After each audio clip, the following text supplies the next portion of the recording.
গত ৩ দিন ধরে নোয়াখালী জেলা শহরের বেশিরভাগ এলাকায় পানি থাকায় চরম ভোগান্তিতে বাসিন্দারা। দুর্ভোগের জন্য খাল দখল ও অপরিকল্পিত ড্রেনেজ ব্যবস্থাকে দুষছেন। আরও জানাতে নোয়াখালী থেকে আছেন সহকর্মী আবু নাসের। সড়ক থেকে শুরু করে শহরের প্রাণকেন্দ্রের প্রতিটি সড়কের সামনেই পানি জমে আছে। স্থানীয় বাসিন্দারা বলছেন, গত ৩০ বছরে তারা এমন জলের যন্ত্রণার মুখোমুখি হননি।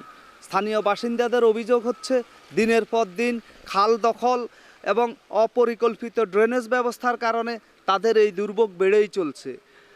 এই ৩ দিনের দুর্ভোগের প্রেক্ষিতে নোয়াখালী জেলা প্রশাসক দেওয়ান মাহবুবুর রহমান, নোয়াখালী পৌরসভার মেয়র শহীদুল্লাহ খান সোহেল এবং জেলা পরিষদের চেয়ারম্যান আব্দুল ওয়াদুদ পিন্টু সহ সরকারি বিভিন্ন দপ্তরের প্রধানগণের সমন্বয়ে জরুরি সভা আহ্বান করা হয়েছিল।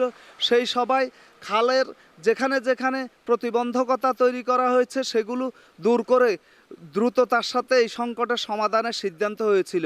কিন্তু বাস্তবতা হচ্ছে, যেই পানি একটু কমছে, কিছুক্ষণ পরেই আবার বৃষ্টিতে পানি বেড়ে যাচ্ছে।